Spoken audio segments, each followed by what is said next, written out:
Bonjour et bienvenue à cette vidéo. Mon nom est Daniel Durand, je suis le pasteur de l'Église baptiste de la foi à Drummondville et on avait débuté une série, un excursus sur la question du ministère apostolique. C'est un sujet qui suscite plusieurs questionnements, à commencer par la question à savoir si il y a encore des apôtres aujourd'hui. Alors, si vous n'avez pas vu les vidéos précédentes, je vous encourage vraiment à débuter par la première, évidemment, parce que c'est une série. Donc, il y a des points sur lesquels on a déjà répondu, des points qu'on a déjà vérifiés dans l'Écriture, exposés, et on poursuit. Donc, c'est la troisième vidéo, la troisième partie. Et dans la vidéo précédente, on avait commencé à voir la question de la fonction des apôtres, c'est-à-dire ce en quoi consistait leur ministère. Et donc, maintenant, c'est la suite, mais avant, on va juste remettre ce temps au Seigneur. Seigneur Dieu, encore une fois, on est béni, on est toujours béni quand on ouvre ta parole, Seigneur Dieu. On n'ouvre pas un livre comme les autres, on ouvre une parole qui est vivante. Seigneur, c'est vraiment toi qui nous parles, qui nous instruis, et de sorte que pour bien la lire, on doit se mettre à tes pieds, de prendre la position, la posture du disciple, et reconnaître qu'on a besoin d'être instruit, qu'on désire apprendre de toi.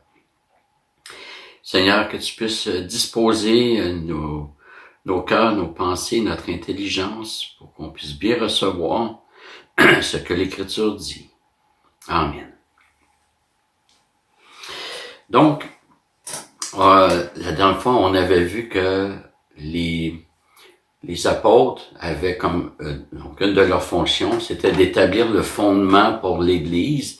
Paul dit aux chrétiens d'Éphèse, il dit, vous avez été édifiés sur le fondement des apôtres et prophètes. Je vais revenir sur ce verset-là parce que, bon, il y a une petite technicalité du texte original. Mais pour l'instant, disons que apôtres et prophètes, c'est pas deux ministères différents dans ce texte-là. C'est autrement dit les apôtres qui sont aussi prophètes. Et dans ce rôle d'établir le fondement, il y avait celui d'expliquer tout l'Ancien Testament en lui donnant toute la lumière messianique, ce qu'on appelle en théologie le sensus plenior, le sens accompli, le sens plein, je préfère accompli, le sens de réaliser. C'est Jésus-Christ est venu accomplir, il est venu réaliser ce qui était annoncé. Et un exemple qui est très fort, qui est fascinant, c'est Matthieu 2,15. Mais avant de lire, je vous donne le contexte. Alors, Hérode a appris que le Messie juif est né. Le Messie est destiné à devenir roi des Juifs. Hérode craint donc de perdre sa couronne. Il décide de tuer tous les mâles de 2 ans et moins. Un ange apparaît en songe à Joseph pour lui dire de fuir en Égypte avec Marie et Jésus. Et nous lisons en Matthieu 2,15, Joseph y resta jusqu'à la mort d'Hérode, afin que s'accomplisse ce que le Seigneur avait déclaré par le prophète. J'ai appelé mon fils hors d'Égypte. Alors, de quel prophète s'agit-il? C'est Osée, le prophète Osée, au chapitre 11, verset 1 que je vous lis. Quand Israël était jeune, je l'aimais et j'ai appelé mon fils hors d'Égypte.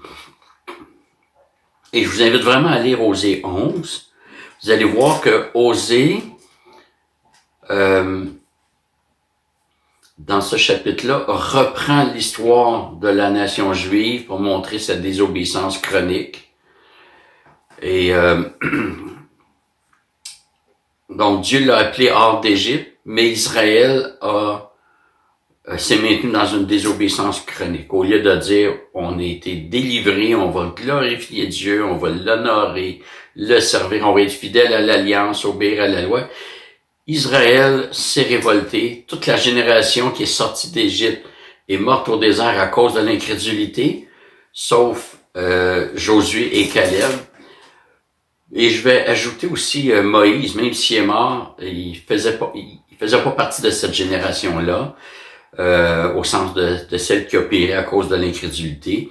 On voit ça dans l'Épître aux Hébreux, où l'auteur rappelle cette génération qui est morte au désert à cause de son incrédulité.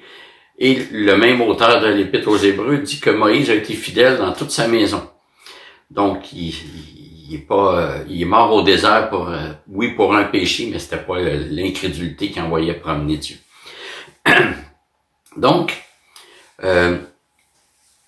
Osée 11, quand on lit cela, on dit, c'est un compte-rendu de ce qui s'est passé dans le passé.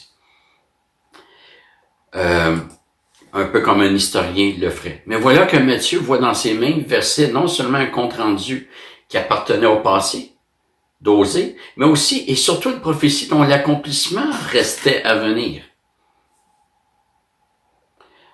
Je vous relis Matthieu 2,15. Joseph y resta jusqu'à la mort d'Hérode afin que s'accomplisse ce que le Seigneur avait déclaré par le prophète, j'ai appelé mon fils hors d'Égypte. Autrement dit, le fait que Dieu a sorti son peuple d'Égypte, Osée, c'est pas juste qu'il rapporte ça comme un truc passé, puis peut-être même à son insu, Osée, plutôt, Matthieu voit que ce verset d'Osée, c'est pas juste quelque chose qui rapporte un événement du passé, mais c'est une prophétie qui doit s'accomplir. Et excusez-moi. Et une autre surprise du traitement que Matthieu fait du texte d'Osée, c'est qu'il applique ce texte qui nous parle de la nation juive, il l'applique à Jésus seul. Autrement dit, Matthieu donne le sensus plenior au texte de Osée 11.1. Jésus devient l'Israël, puis la sortie d'Égypte, ça annonçait quelque chose d'autre.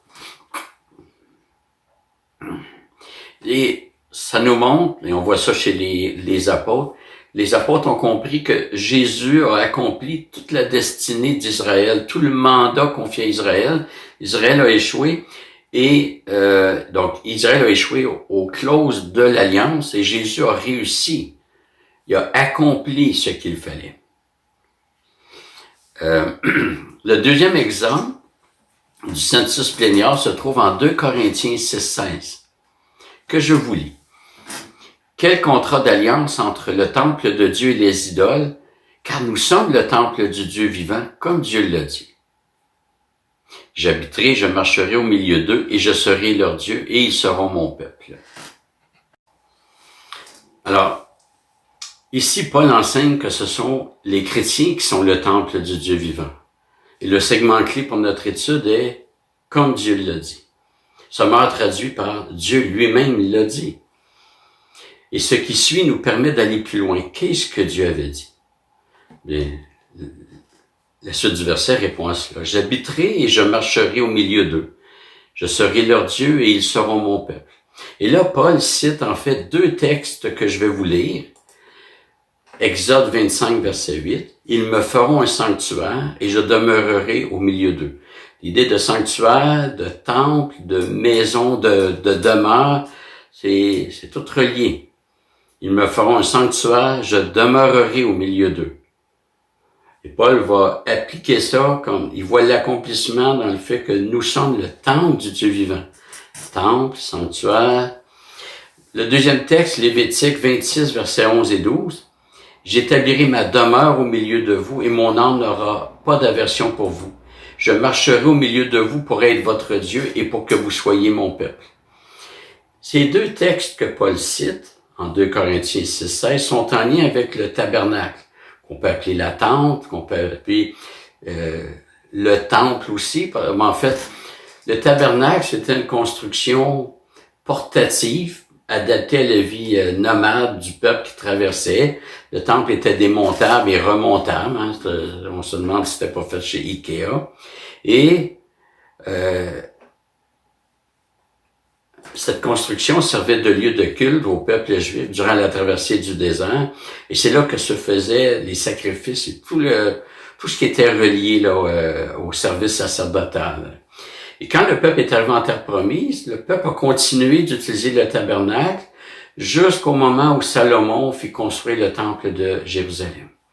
C'était le tabernacle qui servait de lieu de culte au peuple juif.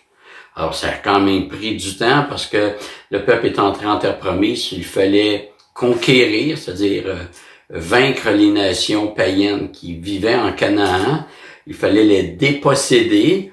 Et après ça, bon, il y a eu la période des juges, donc Josué, juge. Après ça, il y a eu le début de la royauté avec, on est passé de juge à la royauté avec Samuel, dernier juge, puis ensuite la royauté, le premier roi Saül, et puis ensuite David aurait voulu construire le temple à Jérusalem, mais Dieu lui a dit non, c'est pas toi, ça va être ton fils Salomon. Donc ça a quand même pris du temps, du moment où le peuple est entré en terre promise et le temps où le temple fut construit. Et Dieu dit en 2 Samuel 7:6, « Car je n'ai pas habité dans une maison depuis le jour où j'ai fait monter les Israélites hors d'Égypte jusqu'à aujourd'hui, mais je me suis déplacé sous une tente et dans un tabernacle. » Tout ça pour vous dire que dans le Nouveau Testament, quand on parle de tabernacle ou de temple, c'est à peu près la même chose. Il n'y a pas d'intérêt beaucoup pour le passage de l'un à l'autre. Dans l'Épître aux Hébreux, c'est le temple qui était construit, mais l'auteur parle de ce qui se passe dans le tabernacle. Donc, l'intérêt du sujet pour notre étude, c'est que Paul reprend ce que Dieu dit, c'est-à-dire « J'habiterai, je marcherai au milieu d'eux, je serai leur Dieu, ils seront mon peuple ». Et on a clairement vu dans Exode, dans Lévitique, que ces promesses-là sont liées au tabernacle. Mais Paul affirme que c'est accompli parce que nous, les chrétiens, nous, l'Église, sommes le temple du Saint-Esprit, comme Dieu l'a dit. C'est encore un bel exemple du sensus plenior. Les apôtres ont amené le sens accompli des prophéties. Et il y aurait beaucoup d'autres exemples. Je pourrais parler de la terre d'Israël qui trouve son accomplissement dans le royaume des cieux, au royaume de Dieu. Il y a plein d'autres sujets. Puis, il y a quelques écoles de pensée sur le sujet, mais peu importe quelle école, je dis pas qu'elles s'équivalent, puis qu'elles ont toutes raison. Je pense que ça serait un mythe. Mais je pense que la première démarche à faire, c'est de regarder comment Jésus et les apôtres ont interprété les textes de l'Ancien Testament. Nous devons nous mettre à leur école. Donc, les apôtres ont jeté les bases doctrinales pour l'Église. Les apôtres ont pris l'Ancien Testament et l'ont, je dirais pas réinterprété, l'ont interprété, tout simplement, mais dans la perspective de l'accomplissement, avec ce qu'on appelle le sensus plenior. Et Paul va faire allusion à ça dans Éphésiens 3, versets 4 et 5. En les lisant, vous pouvez vous représenter l'intelligence que j'ai du mystère de Christ, oui, enfin. Il n'a pas été manifesté aux fils des hommes dans les autres générations, comme il a été révélé maintenant par l'Esprit aux saints apôtres et prophètes de Christ. Alors ici, encore une fois, apôtres et prophètes, c'est un seul ministère, une seule fonction. On pourrait traduire par les apôtres qui sont aussi prophètes. On voit cela parce que dans le texte original, il n'y a pas d'article devant prophète, mais il y en a un devant apôtre. Certains pourraient traduire ces apôtres qui sont aussi prophètes. Alors, les apôtres qui sont aussi prophètes, c'est-à-dire les porte-paroles de Dieu, ont reçu la révélation et nous, comme croyants, nous n'avons pas à persévérer dans la recherche de nouvelles révélations, mais plutôt de persévérer dans l'enseignement des apôtres, tout simplement. Quand Paul dit à Timothée, « Ce que tu as appris de moi, confie-le à des hommes fidèles qui soient capables de l'enseigner à d'autres », il est en train de dire à Timothée, « Cherche pas ailleurs, là. Ce que tu as appris de moi, c'est ça que tu dois enseigner. Nous sommes les porte-voix des apôtres. Nous poursuivons l'enseignement des apôtres au fil des années, des siècles. Et on a reçu cet héritage apostolique. Et le dernier aspect que je vous propose concernant les fonctions apostoliques, c'est d'avoir, je dirais, lancé l'Église au sens où c'est vraiment les apôtres qui ont mis sur pied l'Église, qui l'ont démarré.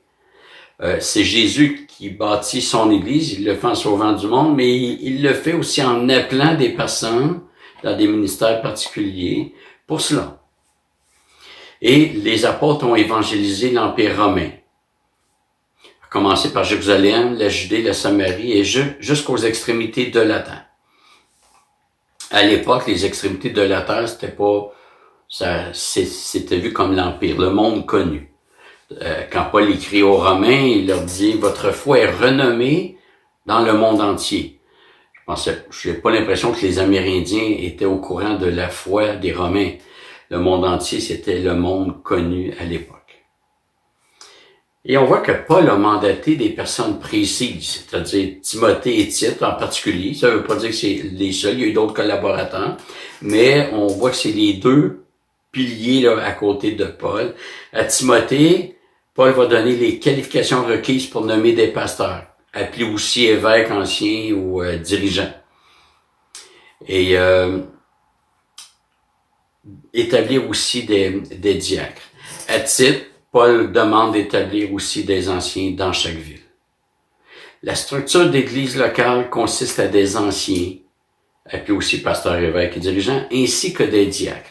Il n'y a pas d'autres, il n'y a pas d'autres fonctions officielles. Il n'y a pas d'autre office que anciens et diacres dans la Bible. Il y a d'autres ministères, mais il n'y a pas d'autres offices. Et c'est un autre point qui milite pour la fin du ministère apostolique, puisqu'il n'y a aucune consigne d'en établir. Paul ne dit pas « vous devez établir des apôtres ».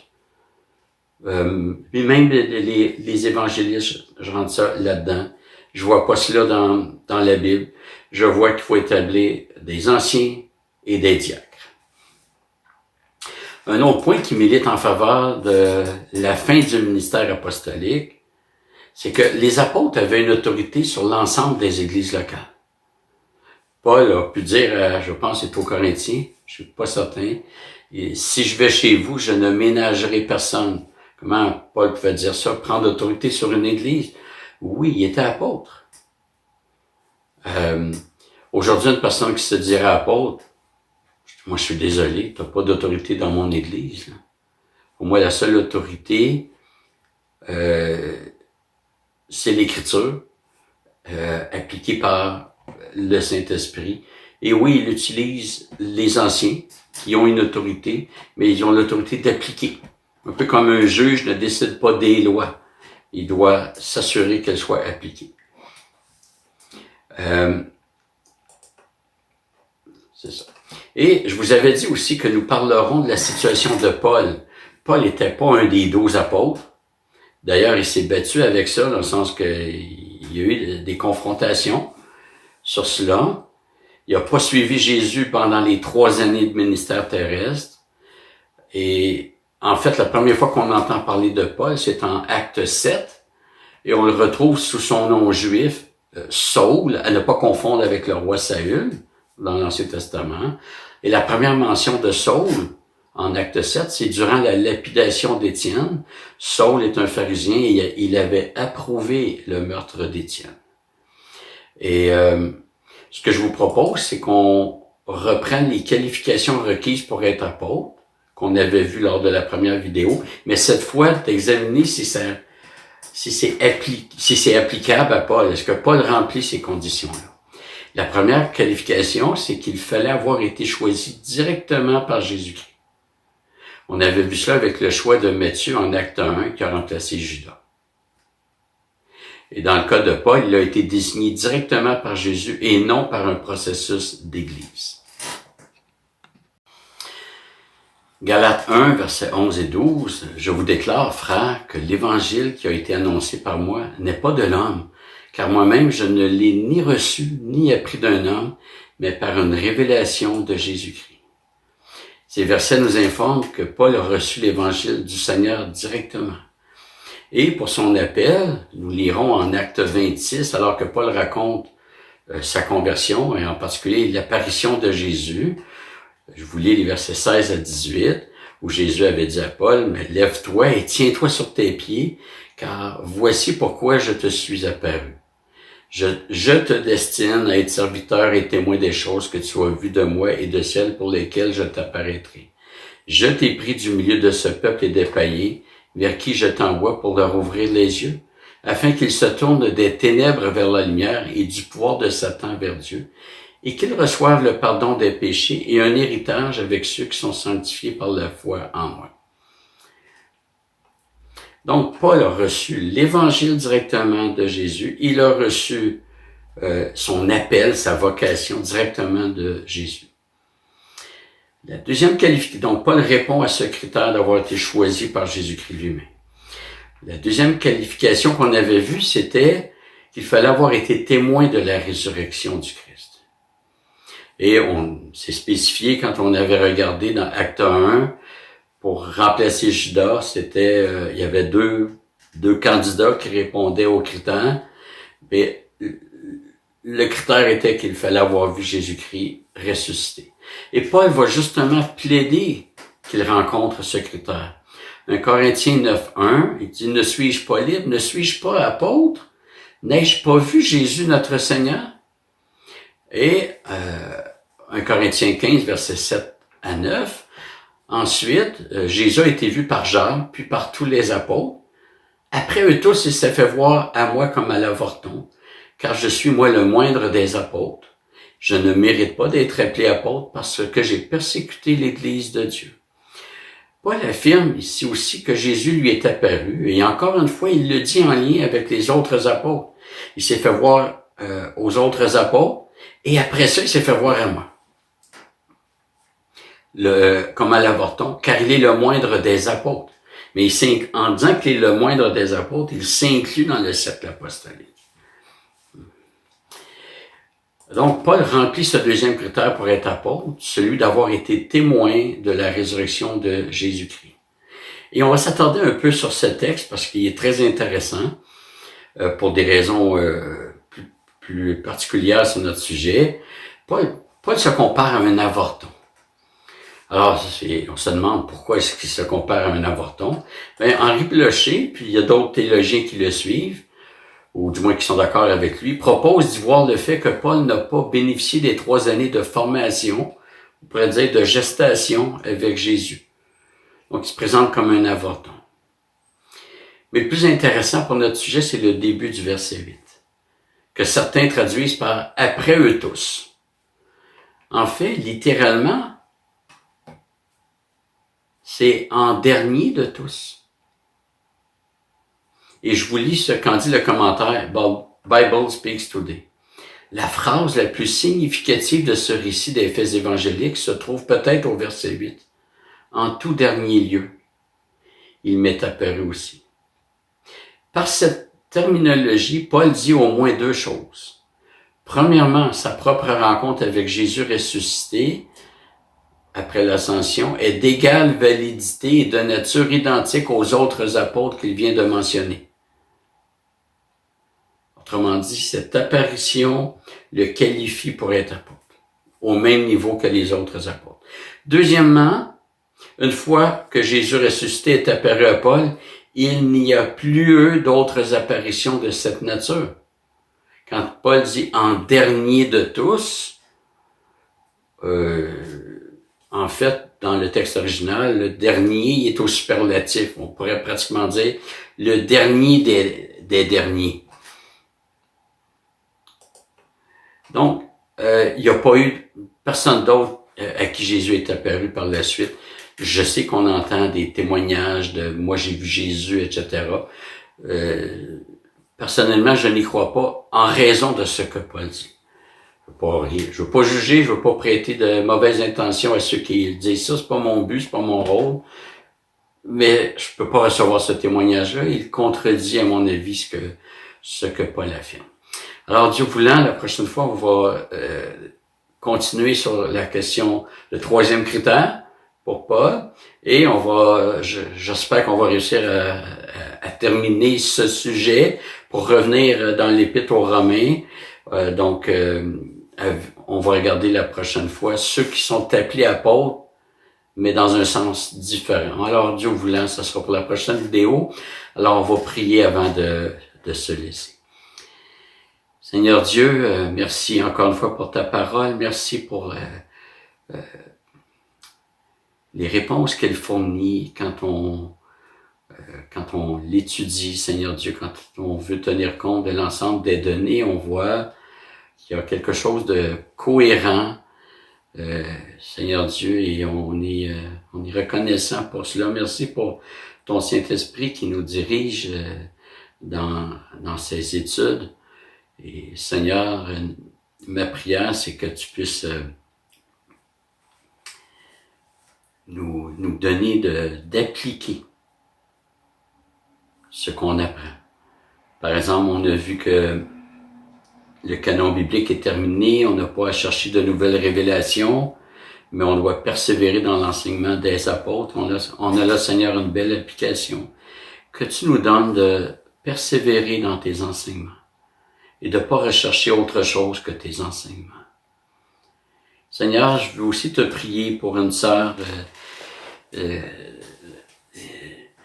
dont j'ai appris il y a peut-être 3 heures que son petit-fils ou sa petite-fille est à l'hôpital et que elle est entre la vie et la mort. Seigneur, que tu puisses veiller sur cet enfant, sur son corps comme sur son âme. Seigneur, on implore ta grâce pour la vie et on implore aussi ton soutien pour notre sœur et que tu puisses vraiment la consoler, la réconforter. Amen. Voilà, chers amis, chers frères et sœurs, merci d'avoir été présents et à bientôt.